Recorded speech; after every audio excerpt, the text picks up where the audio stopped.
jako akawuwo. Omubaka omukyalo wa disitulikiti y'e Nakaseke Nalongo Sarah Najjuma mu kaweefube gwaliko ow'okuddaabulula ebyenfuna by'abantu b'e Nakaseke baakiikirira akutte kavu n'agulira eddwaliro ly'ekirema emifaliso 10 abalwadde abali mu mbeera embi basobole okufuna obujjanjabirwa nga bali mu mirembe. Awamu n'ab'eggombola emifaliso gino nga gigenda mu ddwaliro lyaffe okuyambako kubanga eddwaliro lyaffe teriri mu mbeera nnungi ery'ekirema. Emifaliso gino agikwasizza abakulembeze b'eggombolola ssaako n'eddwaliro lino n'abakuutira okugikwata obulungi ssaako n'okugikuumira mu sitoowa wabula gikozesebwe okutaasa obulamu bw'abantu. Era nsaba abakulembeze b'eddwaliro emifaliso gino ebe kubeera mu sitoowa naye mugikozese nga bwe girina okukola. Abantu ku kino bafunye endaba ku ki era ne basaba omubaka waabwe abakiikire ne ku bibaluma okulina okuzzaawo airtime w'okutakula eyagibwawo. Emifaliso maama gy'oleese essowaani 10 buli elosi n'ekibiina kiwasuubiza n'ebirala byonna tulina essuubi nti wadde nga abamu balowooza nti ziyamba ne mu byalo zituyamba nnyo. Bw'oba oyagala airtime wa 10 twagala otuwe 10 mu mmeka mu 2 tukusindikira ku ssimu yo. Katonda wange. Najjuma nga yeegatiddwako mmeeya w'Engoma Waswaziri Twawula bawaddeyo ebintu eby'enjawulo omuli essowaani, embizi, enkumbi, ebbomba ezifuuyira ebirime ssaako n'okubangula abantu naddala abavubuka okukyusa endowooza zaabwe nga bejja mu bwavu.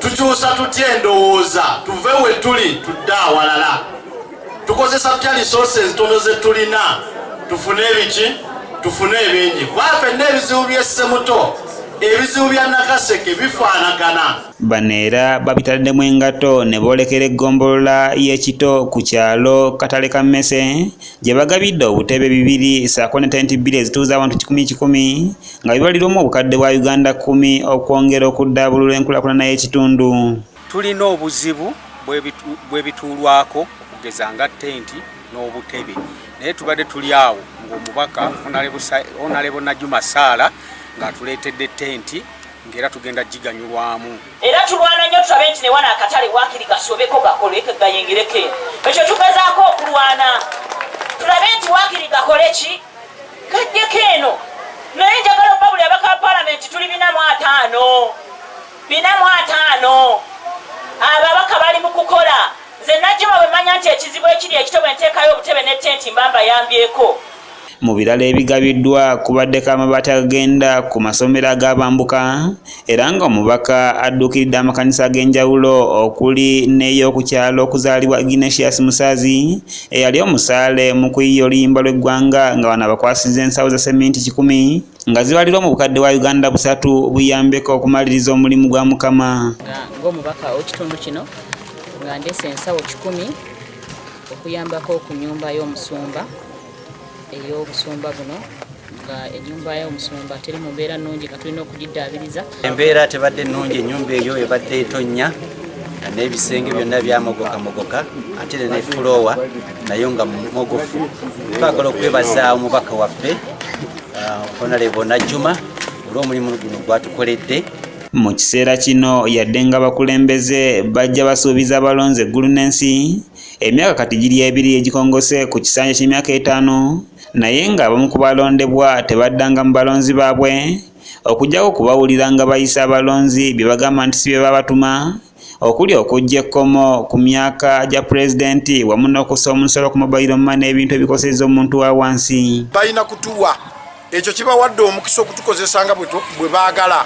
Naye bw'oba omuvubuka ng'olina ky'olina ojja kuyimirira ku kiki ky'oyagala kibeewo nga teweeguyiriza munnabyabufuzi ate omugamba ekyo ky'owulira kyasaanidde okukola.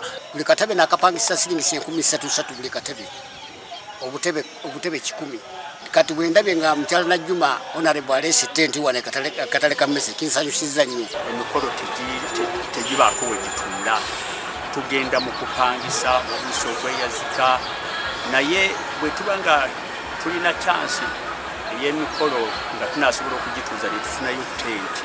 Barbara Nabukenya yakusakidde eggulire lino okulwa ABS Television.